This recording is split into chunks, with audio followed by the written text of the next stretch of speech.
You're on Strat News Global and I'm Nitin Gokhale. In the second episode of Strategic Insight, in association with United Service Institution located in New Delhi, India's oldest think tank, we are bringing to you this program looking at the China challenge from various angles. Last time you saw the importance of Arunachal Pradesh and what India has done over the years to secure that place and also meet the China challenge in Arunachal Pradesh. In this episode, we are going to look at Sikkim, the tiny Himalayan state which was integrated into India in 1975 and has strategic significance when it comes to relations with China and of course the boundary dispute or boundary standoff that happens with China.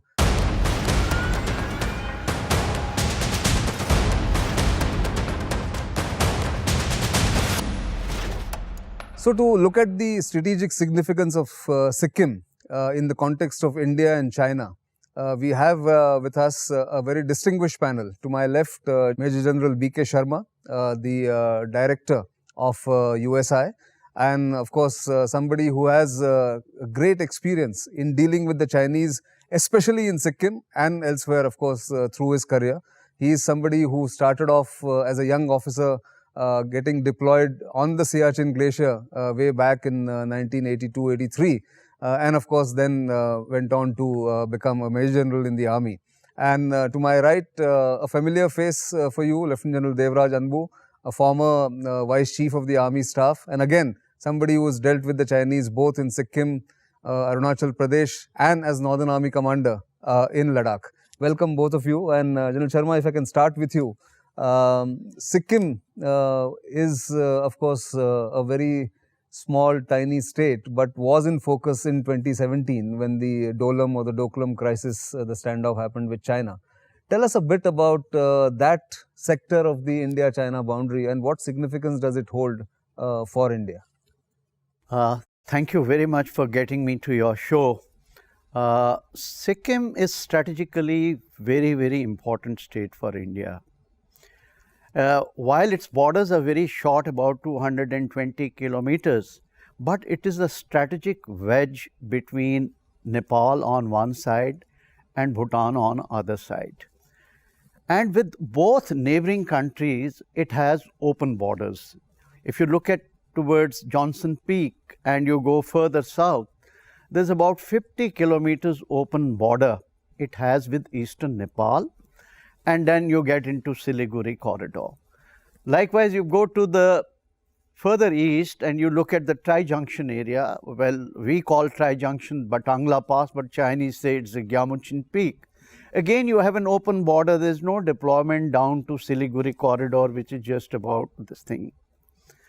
And then the whole state of Sikkim, the watershed, has an overwhelming domination over strategically vital Chumbi Valley. That's extremely important. Which is in Tibet or China. Which is in Tibet in China. Right. So both from defensive point of view and from our options point of view, it is extremely important. I would also like to mention here that Gangtok is the only state capital which is closest to China border in entire. There is only, you know, you have the Canggu Heights, and then suppose Canggu Heights are there, and then, you know, he is actually looking at the state capital.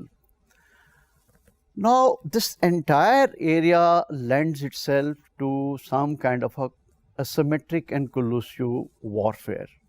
I'll tell you, if you look at the Nepalese border, Chinese have already made a road from Shigatse to Tiptila Pass, and from Tiptila Pass to the area of Ilam, Thaplijang, Jaffa, which was the heartland of Maoist movement, you know, we have Thimbuwan and all. All these places, Chinese have great influence. They have made roads, panchayat roads are being funded by them. They have created Maoist cultural centers. They're even modernizing their police stations. So it can become absolutely an asymmetric frontier for them to do some trouble and actually interdict our single axis, which is leading to rest of state of Sikkim. Same is the state or towards, suppose they come to Jampheri ridgeline and Gyamuchin. Right. Then as the crow flies, you know, the Siliguri corridor is just about 40 kilometers, which gives them tremendous strategic domination as far as this corridor is concerned. Right. Now, the corridor per se, the Siliguri corridor, is a lifeline to state of Sikkim. But on the other hand, state of Sikkim gives certain depth to corridor, that if this state, you know, if it is not secured, then the corridor also gets affected. So this in nutshell is the strategic significance of state of Sikkim. Now, there are also number of flashpoints here, which could become a trigger for some kind of a conflict.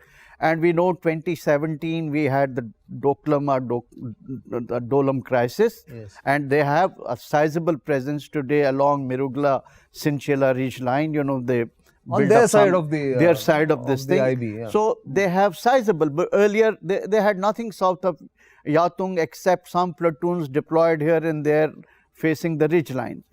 So now they have a sizable presence there.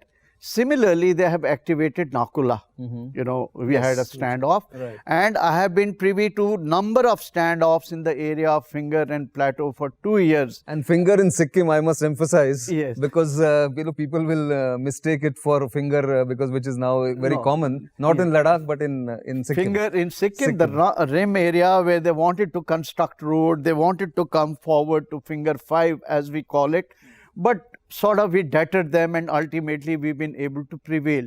But at any point in time, they can throw up these areas again. Like in 2007, well before Doklam crisis had happened, they had destroyed 3 of the bunkers which were on the forward slopes of Dokla, Yes. Doklam there. So these kind of potentials are there for them to do anything. But more importantly, in any future conflict, I think they would like to secure Chumbi Valley in a very big way, because this is their critical vulnerability.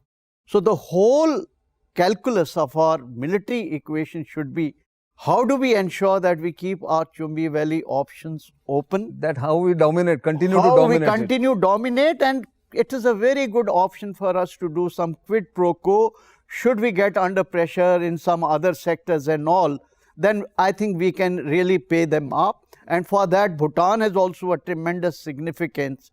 So this in nutshell, I would say there are, if you want me to elaborate what are our options, how we can No, do, we will talk we about could that. do it We'll subsequently. talk it. Yes, we will. But we will. this in nutshell is the strategic significance That's of true. Sikkim. So, General Anbu, you had commanded 17 Div in Gangtok before you went to 4 Corps in Tejpur. Now, Sikkim, as General Sharma has rightly mentioned, has been generally the quiet area, but also has a lot of flashpoints, potential flashpoints. It's also abetting Bhutan in a way, and last time we spoke about Bhutan's importance to the coming sector. So here, what is the importance of Bhutan when it comes to the Tri-Junction and the Chumbi Valley and Sikkim as far as Indian deployments are concerned? Just like General Sharma mentioned, that Chumbi Valley is a very narrow valley. As you come to the south of the Chumbi Valley, it gets so narrower that the width is just about 4 kilometers. And the entire Donkyala Chola ridge is dominated by us. Except one pass, Jelapla Pass, rest of the pass is held by India. And it's very, the terrain is very typical here.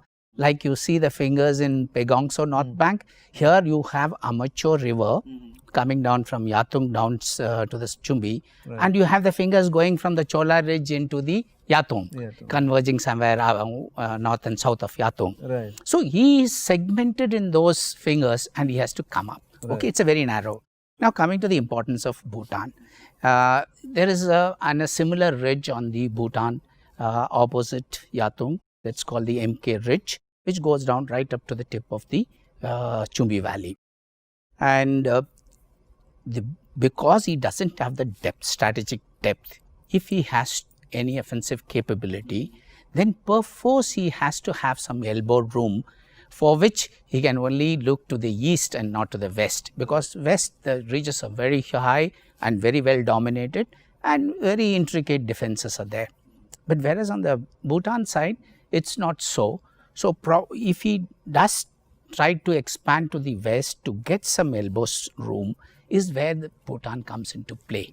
And that's where the Mirgula Sinchula Ridge and the Dokala Plateau, where he is coming and sitting now, and then the Gamachun Ridge, all this comes into play. But tell me, I mean, and I'll ask both of you first to General Sharma. The 2017 Doklam crisis, we said, and people have commented on this, that we deterred the Chinese from building that track that they were trying to build. They had to withdraw and go back. Subsequently, the Chinese have come in strength and force.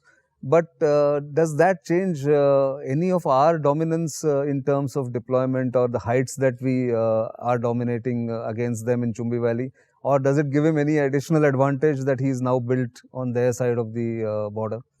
See, the place where he is sitting presently, it doesn't give him any tactical advantage. It is a mere presence there that earlier this area was totally denuded of any troops. Right. So, it's a non-tactical deployment. But some troops are available to meet any contingencies. But no military logic will tell you that he would try and come down into Dokala Plateau, which is about 89 square kilometers, and then start, doing something towards Jampheri ridgeline and come towards Gyamachin, because that is not militarily, tactically feasible. The very strategic configuration of the ground is such that we are dominating from three sides, Correct. overwhelming heights, Right. and the kind of firepower that we can bring to bear into that area, that operation will get aborted right at the very outset. So, it's just a physical, non-tactical presence which is there, which will enhance its capacity to probably do patrolling and probably reinforce some of the areas where he is on the lower slopes. So basically, it's a battle of perception, it's a psychological kind of messaging. Absolutely. That we have come there. Although you forced us to go back, we are there. Yes. That's, I think, what has happened. So that's reassuring to know. Yeah, and one more thing which General Ambu has alluded. You see, there are two lifelines that he has into Chumbi Valley. One is the eastern feeder, which comes from an area called Shigatse, then you have Khambazong, Traxing Gompa, Chogala, and then it comes to Yatung, which is about class 18. The bigger road which is coming through Farizong axis into Yatung is about class 40. Now, south of Yatung, into this area of Doklam where his deployment is, it's a single axis. Because that single axis has overwhelming domination from the watershed that we are holding. On the west. On the west. So, any build-up of troops south of Yatung is going to be suicidal actually, should he actually get into some kind of a military conflict with this. Yeah. So that's good to know, because 3 years after the Doklam crisis, there is a huge kind of spate of articles which have come that, what have you achieved? You may have achieved a tactical victory in Doklam, but strategically he has outmaneuvered you. Would you agree to that formulation? I totally agree with what General Sharma said. It is a non-tactical advantage that he has got. If I was in his place and if I intend to do an offensive, first thing is I will vacate from there. Or I will go down as deep as possible so that nothing comes on me. Right. So, militarily it doesn't really augur well for him. Right. So, yes, in the normal situation, it's okay to prove a point. But come conflict, I think I would be more happy that If he he has sits come there. there. If he sits there. Yes, I would be able to take a sitting duck. Right. And I would cause so much casualty on him, they will be so demoralized. Right. And they will never be able to step further from that. So that's something that is again, that's a good clarification coming from military professionals like you, because that has dominated the discourse actually, that he is built there, he's put in forces. But let me move away from that and look at the present context. After what he has done in Ladakh, what the Chinese have done in Ladakh, and then of course Nakula, and now, sort of in the future we don't know, because one assessment is that he is testing India's resolve and reserves and tactics and strategy, and how do we deal with it. Like, he's making Indian army run from one end to the other, this kind of thought process that has been articulated. So in that sense, I wanted to ask you, as somebody who's dealt with all these issues at the highest level, what should India's strategy be in sort of east of the chicken's neck, apart from what you do in Arunachal Pradesh? Sikkim is somewhere, if we are dominating, is that one place where we can actually do quid pro quo against the Chinese if something happens in other places? No, we have very many places. As I mentioned in your previous episode, Tawang is a very good place where we are very well poised, sitting on the ridge line. Similarly, we have large number of areas where there are options for us to... in Sikkim? In Sikkim, yes. Complete East Sikkim and Southeast Sikkim, we are more dominating. It is not that General Sharma very clearly mentioned, Chumbi Valley is a vulnerability for China. I want to reinforce, it's a vulnerability for him. If he is doing anything, whether he is trying to bring a railway line to Yatung, or he is trying to bring so much of deployment onto Doklam in the Sinchula Mirugula Ridge, it is his vulnerability that is forcing him to take all this. He knows that we are very strong. That there's no doubt about it. We can always take him on any stage. There's just no... That's good to know. General Sharma, also, apart from Sikkim, just abutting Sikkim is the chicken's neck, which has been spoken about in various ways as India's vulnerability, that if you cut off chicken's neck, then the northeast gets cut off or comes under pressure. And there is also Bangladesh in that area. In that context, what should India's policy be while dealing with both Bhutan and Bangladesh? Bhutan, of course, you have mentioned, but Bangladesh is also a kind of something that we intangible kind of mix in the element. Yeah, so I would like to first highlight the strategic importance of Siliguri corridor, Right. which is very well known otherwise, you know, Correct. how it connects different countries and our states. Yes. But more importantly, there are a number of vulnerable, what we call this VAs and VPs in the military parlance. Yes. They are there. Valuable assets. Valuable assets and targets. points. For example, you have two air bases there, Hashimara and you have Bagdogra. Yes. You have an aviation base in a place called Shaugon. Right. You have multimodal connectivity. You have the fiber optics link. Right. Then you have your the oil pipeline which is coming To Barauni from there, yeah. oil pipeline, and then you have number of military installations, key military installations, logistic installations located there. I do not visualize any classic military threat to Siliguri corridor per se. Many people talk about airborne operations and heliborne operations and blah blah blah. That's not feasible. The kind of air defense and other things that we have there, he will get totally mauled. But the threat is more asymmetric in nature. The non-state actors. You have this KLO organization there, which is that Kamtapur Liberation Organization. You have Rajbongshi Yes. insurgent groups. You have the GGMM, the Gurkha Jan Mukti Morcha movement, which has been simmering there from time to time. And you have Huji and such like other organizations which can come. Then Malda has become very unstable because of the demographic inversions, and all kind of illegal activities are taking place there.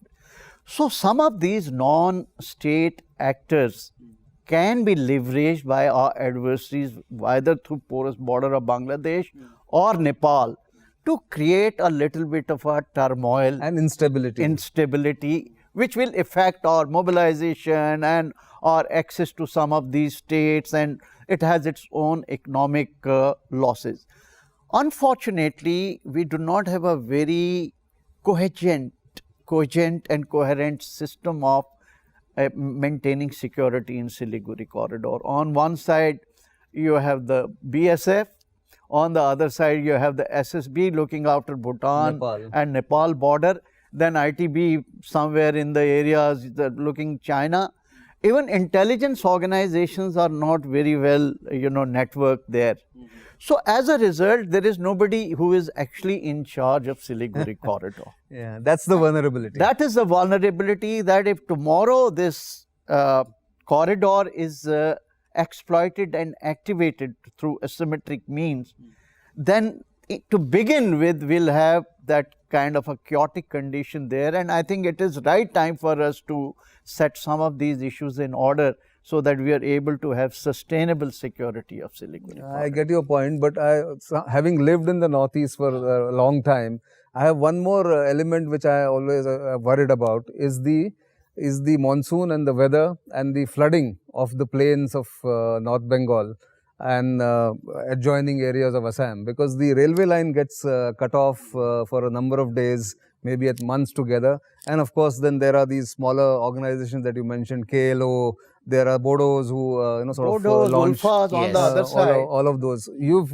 commanded in Tejpur, in 4 Corps.